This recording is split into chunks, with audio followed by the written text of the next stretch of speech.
নমস্কার বন্ধুরা, আমি ছন্দা। কেমন আছো সকলে? আশা করি খুব ভালো আছো। আমিও খুব ভালো আছি। আমার আরও একটি নতুন ব্লগে তোমাদেরকে অনেক অনেক স্বাগত জানাই।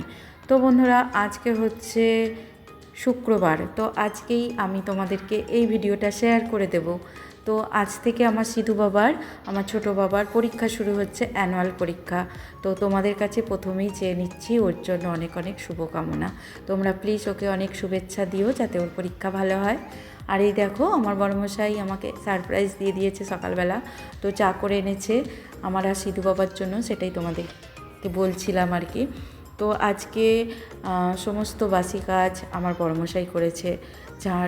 ঝাড়ু দিয়ে দিয়েছে, বাসন মেজে দিয়েছে, এমনকি চাও করে আনলো।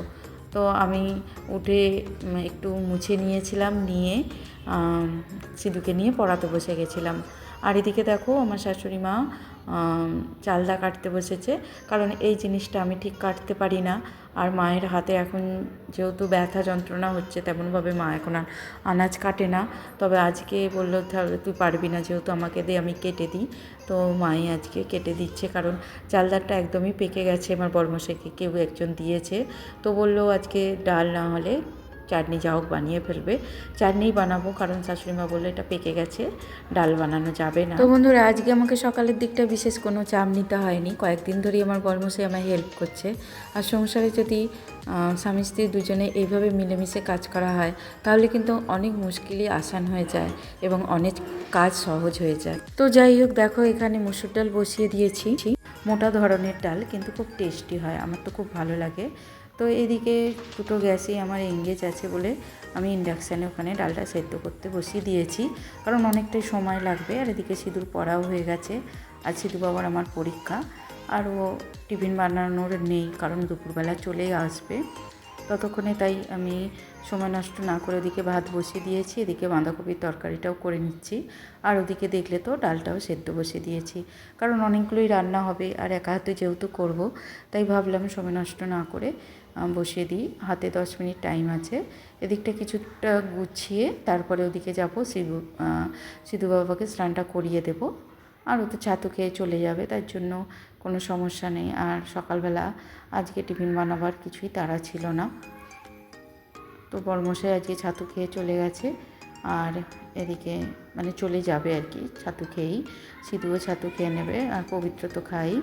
আর আমাদের 3টে রুটি আছে বাসি, তো মা রুটিটা খেয়ে নেবে বললাম চা দিয়ে। তো মা সকালের দিকে তো তরকারি খেতে চায় না, মুড়িটা হলে খায়। তো যাই হোক, আমি যা হোক কিছু খেয়ে নেবো, আমাকে নিয়ে তো কোনো টেনশানই নেই। তো যাই হোক, এদিকে দেখো ভাতটাই প্রায় হয়ে এসেছে, ভাতটাকেও এবার আমি নামিয়ে ফেলবো। আর বন্ধুরা, বলে রাখছি একটু বাইরের আওয়াজ আসতে পারে, কারণ আমি দিনের বেলা ভয়েস দিই, তো একটু ধেড়াধড়ের আওয়াজ আসে। প্লিজ বন্ধুরা, তোমরা একটু অ্যাডজাস্ট করে নিও। আর এরই মধ্যে তোমাদেরকে রোজ যে কথাটা বলি সেটা এখনই বলে দিচ্ছি। তোমাদের যদি আজকের ভিডিও কোথাও একটু ভালো লাগে, প্লিজ বন্ধুরা লাইক করে দিও, কমেন্ট করে জানিও কেমন লাগলো। আর যারা আজকে আমার চ্যানেলে নতুন এসেছো, প্লিজ তারা পারলে আমার চ্যানেলটা সাবস্ক্রাইব করে দিও, দিয়ে আমার পাশে থেকো। যারা অলরেডি করেছো, আমার ভিডিওগুলো দেখছো, তাদেরকে অনেক অনেক ধন্যবাদ আর ভালোবাসা রইল। আর দেখো, এদিকে আমার শাশুড়িমা চালদাটা কেটে দিয়েছেন। তো আমি এটাকে একটু লবণ আর হলুদ দিয়ে মাখিয়ে রাখবো, যাতে ওই যে একটু লালানি ভাব থাকে, এটা একটু চটকে ধুয়ে নিলে কিন্তু লালানি ভাবটা কেটে যায়, তার জন্যই আমি এটা করলাম। আর এদিকে দেখো, অলমোস্ট আমার বাঁধাকপিটা রান্নাটা কমপ্লিট। একটু গরম মশলা ঘি দিয়ে ঢেকে রাখবো, একটু পরে তারপরে আমি নামিয়ে নেব। যখনই দেখেছি বন্ধুরা একটুখানি সময় নষ্ট করে ফেলি রান্নার মধ্যেখানে, বা ভাবলাম একটু পরে করব, এরকম কিছু যদি একটু ভেবে ফেলি, দেখি সমস্ত কাজের রুটিনটাই কীরকম যেন একটু গণ্ডগোল হয়ে গেছে। তো যাই হোক, এদিকে দেখো সিধু বাবাকেও স্নানটা করিয়ে দিয়েছি। আর সিধু বাবা ছাতু খেয়ে নিয়েছে, নিয়ে বললাম আজকে ফার্স্ট পরীক্ষা শুরু হচ্ছে, তো বাবা সকলকে প্রণাম করে নাও, ঠাকুরকেও প্রণাম করে নাও। আর ছোটোবেলা থেকে এই জিনিসটা না শেখালে, প্রতিটা পরীক্ষার দিনই ওকে শেখাতে হয়, বলতে হয়, তো তারপরেই করে। তবে করে না যে না, একবার বলে দিলেই কিন্তু করে। তো ফার্স্ট দিদাকে করলো, তারপর বাবাকে।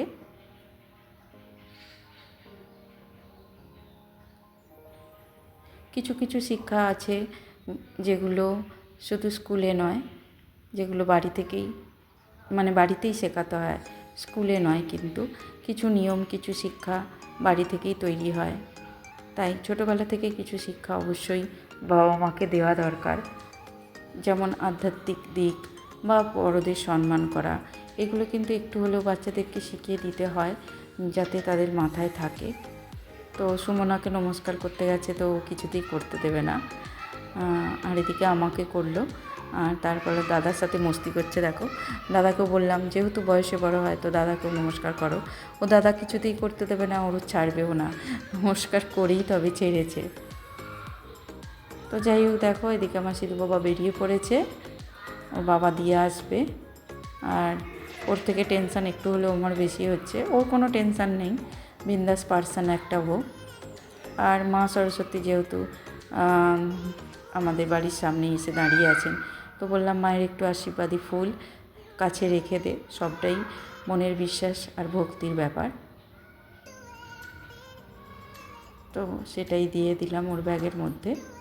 আর এই তো দেখো বেরিয়ে পড়লো, জানি না কেমন পরীক্ষা দেবে, তবে আশা রাখছি ভালোই হবে। আর এই তো দেখো আবার কিচেনে ফিরে এসেছি, বাঁধাকপিটা রান্নাটা কমপ্লিট হয়ে গেছিলো, সেটাই ঢেলে নিচ্ছি। আর এদিকে দেখো একটু পেঁয়াজ কেটে নিচ্ছি, মসুর ডালটা সেদ্ধ করতে দিয়েছিলাম, তো মসুর ডালটা অনেকটাই ঘন করে করব আজকে, আর মোটা মোটা ডাল, তাই সেদ্ধ হতে টাইম লাগলো, তাই আমি ওদিকটা দিয়ে দিয়েছিলাম ইন্ডাকশানে। আর এদিকে একটু পেঁয়াজ কেটে নিচ্ছি। মসুর ডাল আমার এরকম ঘন করে পেঁয়াজ দিয়ে একটু লঙ্কা ফোড়ন, পাঁচ ফোড়ন আর একটু আদা রসুনের পেস্ট দিয়ে করলে খুবই ভালো লাগে খেতে। তো ডালটা যখন করেছিলাম দুপুরবেলা ভাবলাম কার কীরকম লাগবে, কিন্তু সকলেই বললো, আমার শাশুড়িমা, আমার বড়মশাই, তো সকলেরই খুব ভালো লেগেছে। আর এরকম ডাল মোটা হলে ভাত দিয়েও ভালো লাগে খেতে, প্লাস রুটি দিয়েও খাওয়া যায়। তবে ঘন করে করেছিলাম যেহেতু আমার পবিত্র অনেকটাই ডাল লাগে, তো খুব একটা ডাল ছিল না দুপুরের দিকটায়।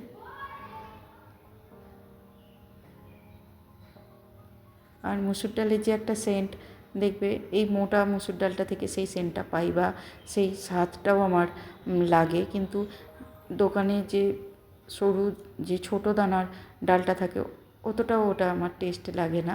তো এই ডালটা আমার ছোটো ননদ দিয়েছে, একবার খেয়ে ভালো লেগেছিলো, তো ওকে বলেছিলাম তুই যখনই পাবি এই ধরনের ডাল আমাকে দিস।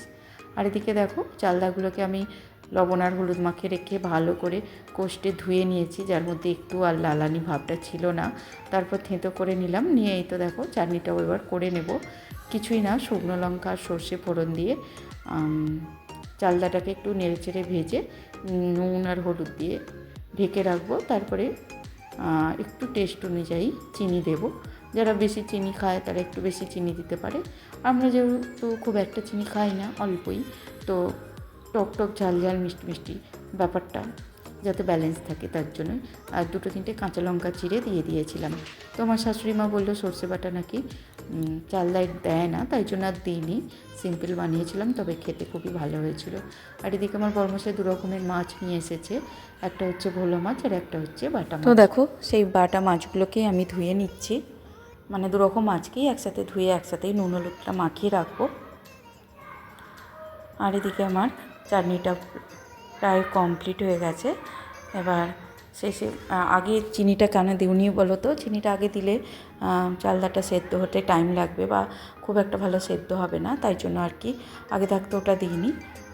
আর সেদ্ধ হওয়ার পরেই চিনিটা দিয়ে নেড়েচেড়ে নামিয়ে নিলাম। আর এদিকে কড়াই পরিষ্কার করে তেল গরম করতে দিয়ে দিয়েছি। এবার বাটা মাছগুলো ভেজে নিচ্ছি, বাটা মাছগুলো যেহেতু ভাজাই খাওয়া হবে তাই জন্য একটু তেল বেশি করে দিলাম, যাতে বেশ খড়ো খড়ো টাইপের ভাজাটা হয়।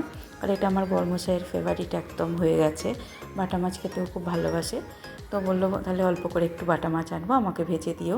তো শুধু ও কেন, আমরা সবাই খেয়েছিলাম, শাশুড়ি মাকেও গরম গরম ভেজে একটা দিলাম, তো বেশ ভালোই লাগলো খেতে। একদম লাল লাল করে সুন্দর করে ভেজে তুলে নিলাম। তারপরেই এই যে ভোলা মাছগুলোকেও ভেজে নিচ্ছি। আজকে ভোলা মাছগুলো আমি একটু সর্ষে বাটা দিয়েই করবো, মানে পেঁয়াজও দেবো, আদা রসুনও দেবো, সাথে সর্ষে বাটাটাও দেবো। কারণ কি বলো তো, অন্য সময় করলে শুধু আদা রসুন পেঁয়াজ এসব ধনেপাতা টমেটো এসব দিয়েই করি, তবে আজকে আমি টমেটোও দিইনি আর ধনেপাতাও দিইনি, অনেকটা সর্ষে, দুরকম সর্ষে মিক্স করে বেটেছিলাম, সাদা আর কালো সর্ষে লঙ্কা দিয়ে, তো সেটার পেস্ট দেবো। তো সমস্ত মাছগুলো এরই মধ্যে আমার দেখো ভাজা হয়ে গেল। খুবই অল্প পরিমাণ আজকে মাছ আনা হয়েছে, কারণ আমি বলি যে একটু অল্প মাছ আনলে কী হয়, যেহেতু আমাদের ফ্রিজে না ডিপ ফ্রিজে মাছ রাখা যাচ্ছে না, আর সব মাছ আমাকে নয়তো ভেজে রাখতে হবে নয়তো ঝাল করে রাখতে হবে, তাই জন্য বললাম একদম অল্প করে আনবে। তো এই তো দেখো, সরি আমি টমেটো কিন্তু দিয়েছি, তোমাদেরকে বললাম যে টমেটো দিইনি। তো যাই হোক, এরকম টুকটাকি ভুল তো হতেই পারে, প্লিজ বন্ধুরা কিছু মনে করো না।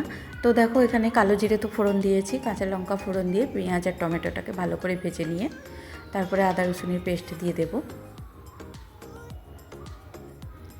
আদা রসুনের পেস্টও দিয়ে ভালো করে কষিয়ে নিয়ে তারপরে আমি এদিকে লঙ্কা গুঁড়ো, হলুদ গুঁড়ো আর সর্ষে বাটাটা দিয়ে দিলাম। দিয়ে ভালো করে কষিয়ে বেশ খানিকটা জল দিয়ে দেবো, যাতে মাছগুলো আর কি জলের মধ্যে ডুবে যায়, টেস্টটা আর কি, মশলাটা আর কি মাছের মধ্যে সমস্তটা চলে যায়, সেরকম অনুযায়ী দিলাম। আর লবণটাও বুঝিয়ে দিলাম, কারণ মাছ যখন আমি ধুয়েছিলাম তখন তার মধ্যে আমি লবণটা দিয়েছি বেশ পরিমাণ মতোই, তাই জন্য ওটা বুঝেই দিতে হবে।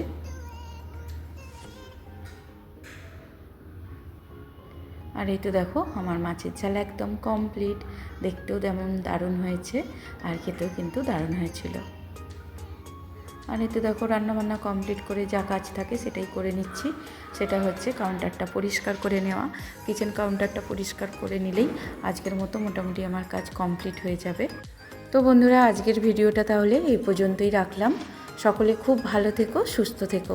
দেখা হচ্ছে তোমাদের সাথে খুব শীঘ্রই নতুন আরও একটা ব্লগে। ততক্ষণের জন্য টাটা।